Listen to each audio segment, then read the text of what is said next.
to take the conversation further, let's speak to cybersecurity expert Doreen Mokoena. She joins us via Skype for more on the Experian data breach. It has emerged that the breach actually took place in May, Doreen.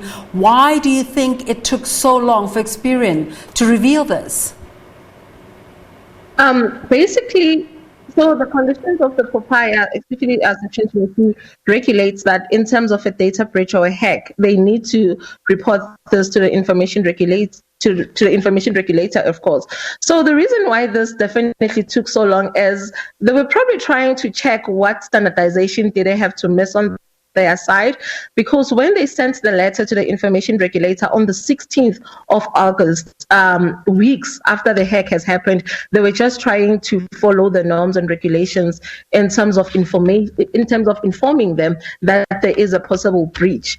And what the information regulator then said is that they have to follow protocols in law in South Africa. So right now they're still in discussion and investigation. It's still pending as to why they took so long to report, which is kind of weird and awkward at the same time.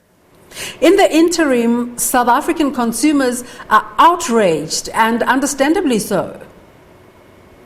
Yes, they are. I mean, because right now we have terabytes and terabytes of information that we don't even know where it is. It takes us back to the master deeds hack that happened 2 years ago in South Africa, where information was actually dumped online for everybody to go and look at. So at this point in time, it's noteworthy that the Experian has said to us the hacker or the fraudster has been apprehended and the information has been deleted. But then how sure are we, considering the amount of fraud that is happening in South Africa in relations to personal information? It's a scary situation to be in. I mean, like, this information belongs to 24 million credit-worthy people of this country. This is really, really scary. I think that companies and consumer companies need to pull up their socks and actually beef up their security and their networks, because hacks are happening on a daily basis. Not only are they happening, Doreen, but you're a cybersecurity expert. You know that on the online space, when you say you've deleted something, it doesn't necessarily mean it's gone. There are different levels to this. Not even, because now the scary thing, how long did it take Experian to apprehend the suspect? Do we know if the suspect actually did perform backup of the information? And nothing is ever deleted online. Nothing. We know that this scam or this hack rather was actually made to create marketing leads for the specific fraudster. So clearly the information should be lying out there. So we just need a surety that the information is indeed secured, which we are not. And I like the fact that banks are actually taking precautionary measures. They are informing their customers of the hack that's happened months ago, but they did not actually let us know we can secure ourselves.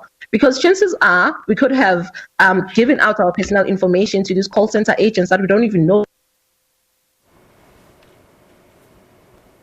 I feel like somebody really needs to be held accountable to this whole situation. We don't have a very clear line, but it's an important conversation, so we're going to continue. And I'm just going to pick up on what you said, that this information was going to be used for marketing leads, which are entirely harmless. All they can do is ensure that the other person gets business if they do.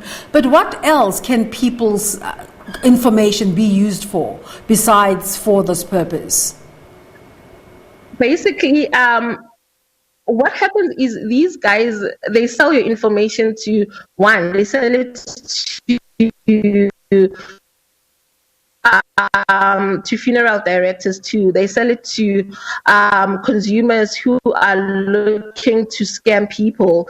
Immediately when they get your email address, they trick you into revealing information about your banking details.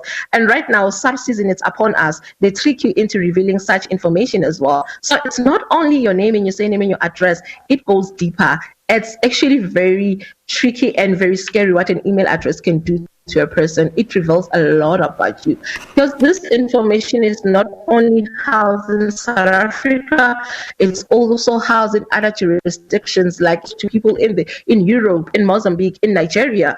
It can be sold anywhere. So the precautionary measures that consumers need to take at this state in time is to make sure that nothing gets revealed until there are reasons for you to do so. If you get a call from a person who says that they are from SARS and they don't even sound like they are from SARS, that's reason enough for you not to give them their information, because it's going to be very hectic. Because of the fraud line, I'm going to know how they. Yeah, because of the fraud line, we're going to have to end our conversation. But I just want to ask you one more thing. You keep referring to the need for these people to be, to come up and account. Who should be accounting in this instance? Is it Experian? Is it companies? Who should be held to account?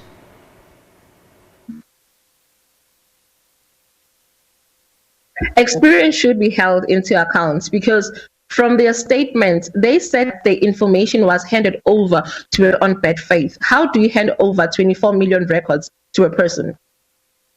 There should be a level of accountability. Okay. Thank you so much for speaking to us, Doreen Mokoena, a cybersecurity expert on this issue that's really gotten South Africans really concerned about their personal information, a breach of personal information. On to other stories.